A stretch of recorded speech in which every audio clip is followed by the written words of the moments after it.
para mí, dice la escritura así que Israel es el pueblo escogido de Dios. Entonces, no pienso yo, no creo yo, el pueblo escogido, no creo que sea por amor al arte así, que Dios te va a escoger. Tenés que pagar un precio y tenés que andar en obediencia, que cumplir con los requisitos que Dios te da. Para eso te presenta una ley, para sujetarse a la ley de Dios.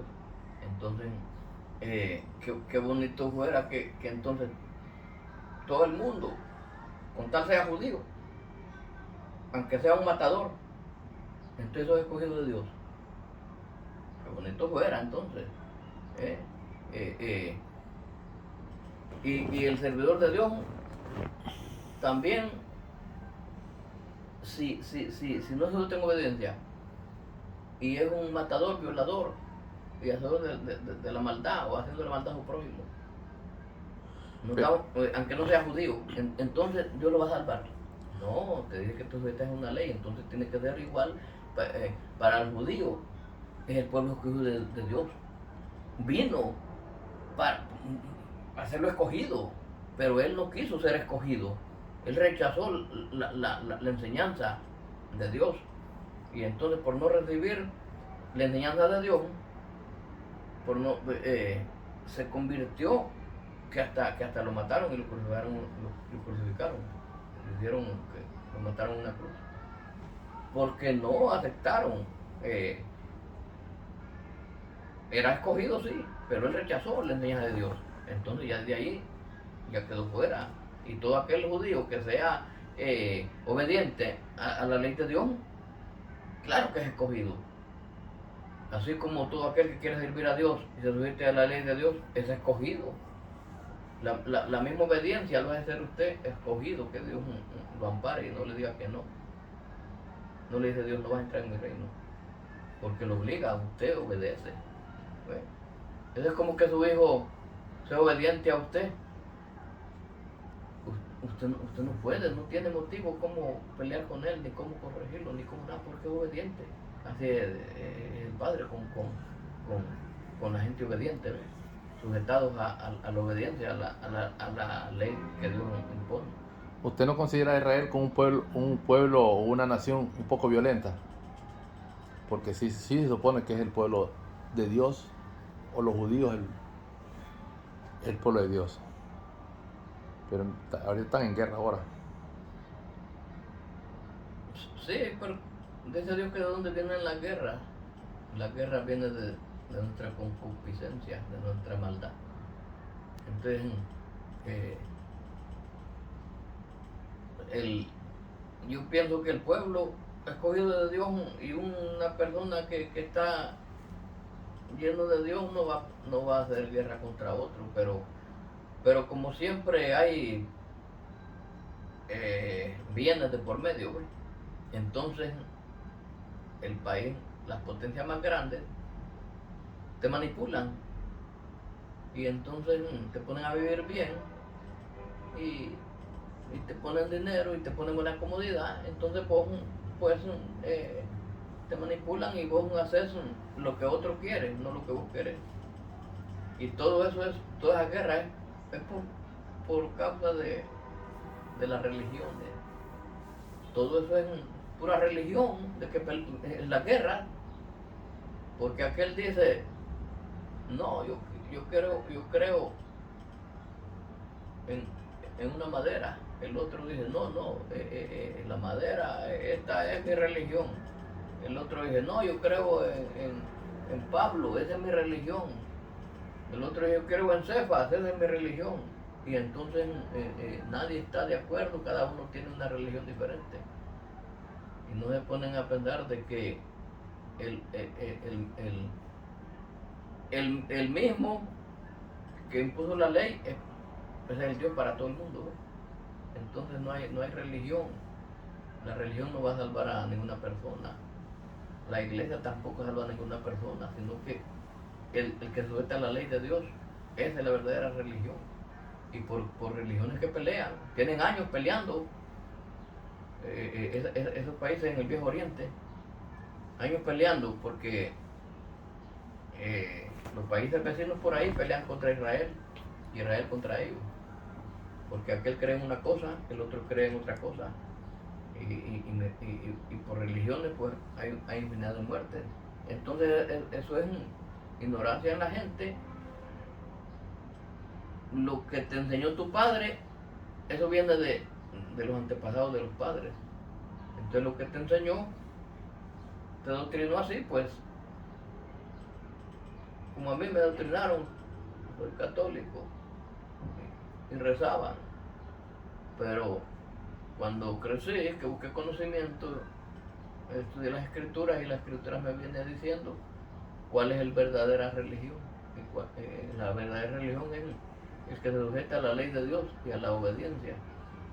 Esa es la religión verdadera, nuestro Señor Jesucristo. Y entonces, gente que no saben mucho de la escritura, porque le estoy viendo a la otra vez que está en guerra Israel, está borbandeando, y el otro también. Oh, sí, dice, eso es por religiones. Es verdad, le digo, eso es así, le digo, porque Israel no cree en el Dios de aquel.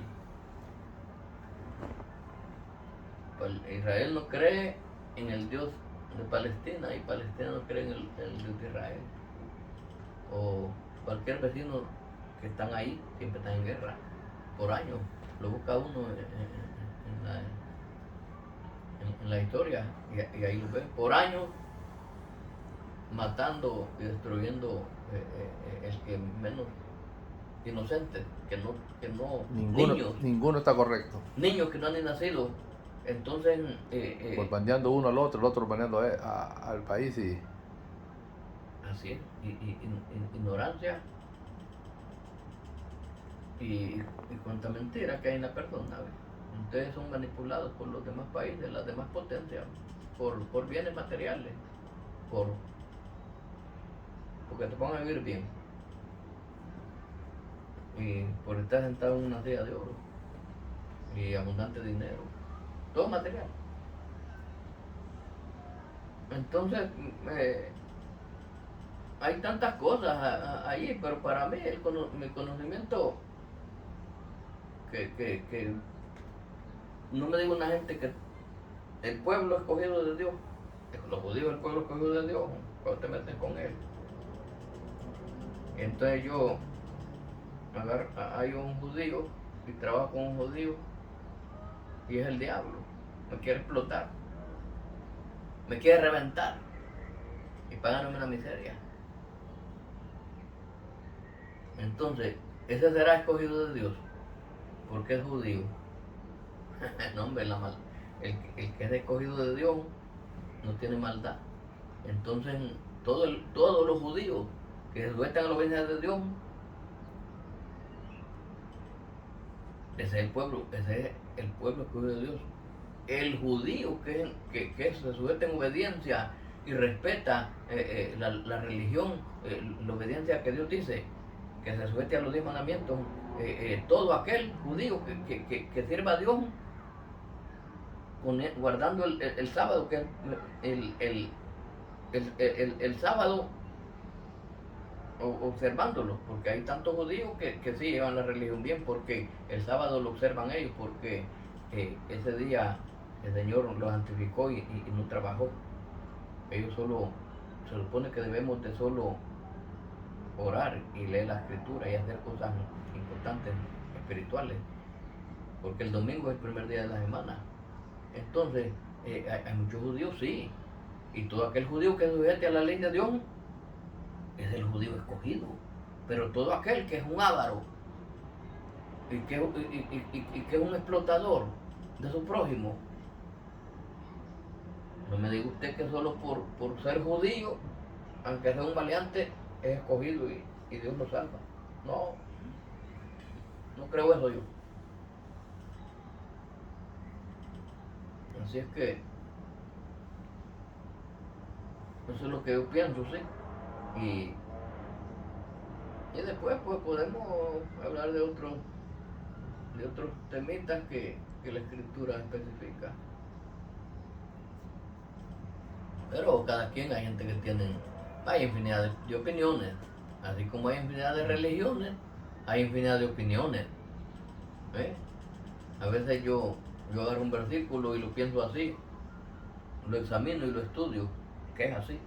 Hay otro que lo está confundido, lo cambia y piensa que es de otro modo.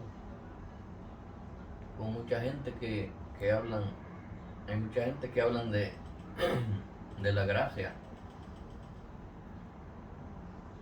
Entonces, hacia estas personas yo les he hablado y les digo que para servir a Dios la base principal es sujetarse a los 10 mandamientos. Entonces hay muchas personas que me dicen a mí que los 10 mandamientos no existen, que los 10 mandamientos ya no se pueden vivir, ya no se puede sujetar uno de los 10 mandamientos. Y entonces, porque son del Viejo Testamento, me dicen. Entonces, si usted dice que los 10 mandamientos son del Viejo Testamento y que ya no se pueden usar, entonces ¿por qué agarran el diezmo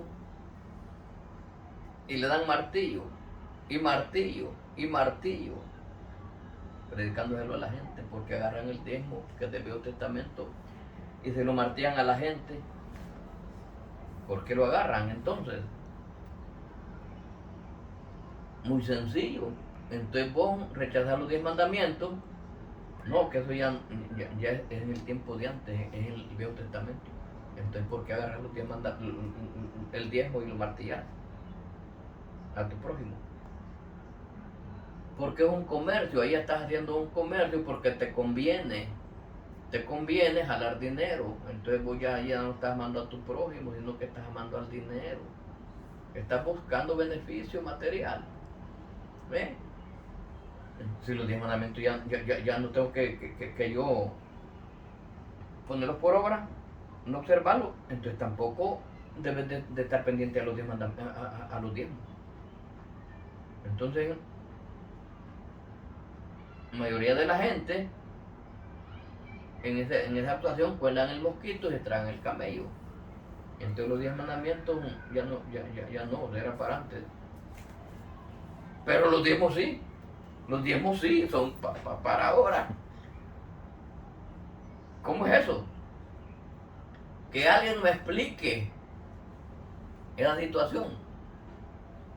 Entonces, quisiera que alguien me explique, porque, y si me explica me va a explicar algo erróneo, porque yo estoy claro en eso. Entonces, no, que los 10 mandamientos, no, que no sé cuánto, que ahora vivimos por gracia. Y entonces, ahora vivimos la vida de Jesús por gracia. Ojo por ojo, diente por diente. Ajá. Ya no se vive. Entonces entonces Jesús vino. Jesús no vino acá en el Nuevo Testamento a decir a decir como está el diezmo allá en el Viejo. Jesús vino acá a transformar la ley, el Viejo Testamento. Y dijo acá que en mi venida y en mi enseñanza, dijo, ya no es ojo por ojo ni diente por diente, dijo, sino perdonarás a tu hermano 70 veces 7. La misericordia, al venir, yo dijo nuestro Jesucristo, la misericordia abunda, y vino para eso, para que la misericordia abunde. Le hizo una transformación al Viejo Testamento, pero no dice que deshizo la ley, no dice eso. Entonces, ¿cómo me puedes explicar esto? Mucha gente, vivimos por gracia ahora, entonces ¿por qué?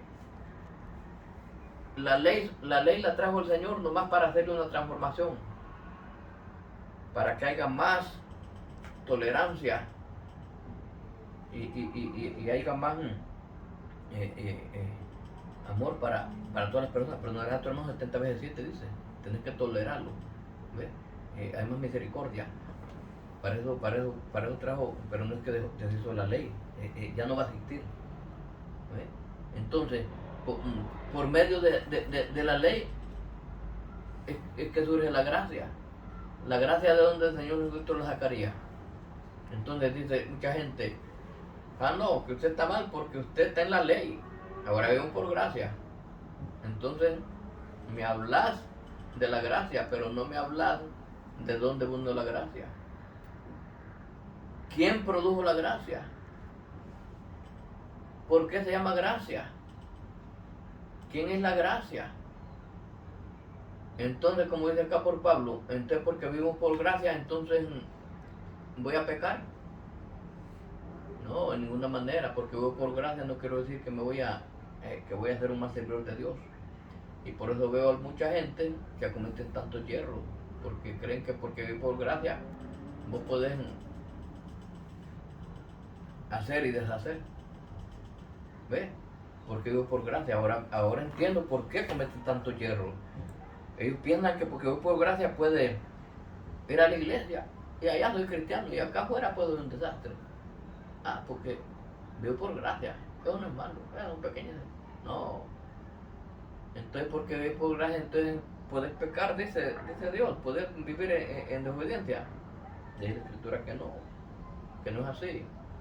Entonces la gente está equivocada y por eso cometen tantos hierros y van contra su prójimo. Son violadores de la verdad. Son profanadores de la verdad. Y entonces la ley quedó allá, dicen ellos. Y entonces que me gustaría que me explicaran por qué cuando en el Nuevo Testamento, en la vida de Jesús, que es la vida que tenemos que vivir nosotros, seguir el Maestro con todo lo que hizo, tengo que hacer y aprender de él. Entonces quería que me explicara a alguien por qué cuando Jesús andaba enseñando, vino un joven rico y le dijo, maestro bueno, ¿qué haré para ser salvo? Entonces quería que Jesús se vendía por unas cuantas monedas. Entonces quería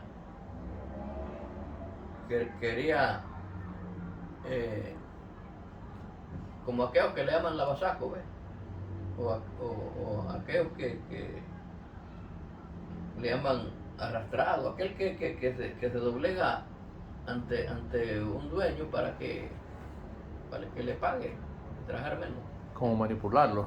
Venía como a manipular, como engañar a Jesús. Entonces vino maestro bueno. ¿Por qué me llama bueno? Porque Jesús supo eso. ¿Por qué me llama bueno? No hay bueno sino Dios. ¿Qué harás para ser salvo? Y entonces si lo observas de la ley, que es uno de los mandamientos, Dios la deshizo. Entonces, ¿por qué le dijo? Cuando el joven rico dijo, ¿qué haré, maestro bueno, qué haré para ser salvo? ¿Y por qué le dijo el Señor Jesucristo, guardar los mandamientos? Entonces se supone que no tenía que decirle eso, porque ya eso ya no lo utilizó, lo dejó allá. Dijo el rico, todo eso lo he guardado desde mi juventud. Entonces el Señor le dijo, se lo puso de otra forma, le dijo, amarás al Señor tu Dios con toda tu fuerza, con toda tu mente y con todo tu corazón, y a tu prójimo como a ti mismo. Y le dijo que ahí se encerraba toda la ley, en eso todo. Se lo puso de otra forma, que son los mismos 10 mandamientos. Entonces le dijo, vende todo lo que tienes, como tú has guardado todos los mandamientos de tu juventud, entonces vende todo lo que tienes, dalo a los pobres, le dijo. Se fue el joven rico triste porque tenía muchas propiedades, como con un señor que yo trabajo que se llama Matthew. Tiene muchas casas y muchos terrenos y de todo, ¿eh? Entonces el joven rico tenía mucho dinero, se fue triste. Cuando le tocó vender todo lo que tiene a los pobres, Porque el reino de Dios no es para los ricos, le digo, es para el pobre. No le gustó eso ahorita. ¿Ve? Porque el rico, pues, el Dios de ellos es el dinero, pues. Es el que ama. Un rico no puede pensar en Dios ni decir, Señor, ayúdame para mañana para poder comer. O para irme a un trabajo. El joven no, el rico no. Y así es que hay mucha gente que le digo, hablan de la gracia, que me expliquen a mí los detalles de la gracia, de dónde vino, quién la produjo, qué hace, cómo tengo que tenerla yo en mi interior, la gracia, para que Dios pueda hacer una manifestación en mí y yo pueda conseguir lo que Dios quiere para mí. Eso quiero que me explique la gente, pero que no me diga nuestro Jesucristo y no me explica quién es, de dónde vino, por qué se llama así. Así que, queridos amigos y queridos oyentes, si les parece interesante, pues, no hago esto para beneficio de nada, sino para beneficio espiritual. Y si a alguno le sirve dialogar, muy bien. Y el que no le parezca, pues, muy bien también. Dios los guarde, Dios los bendiga y hasta la próxima.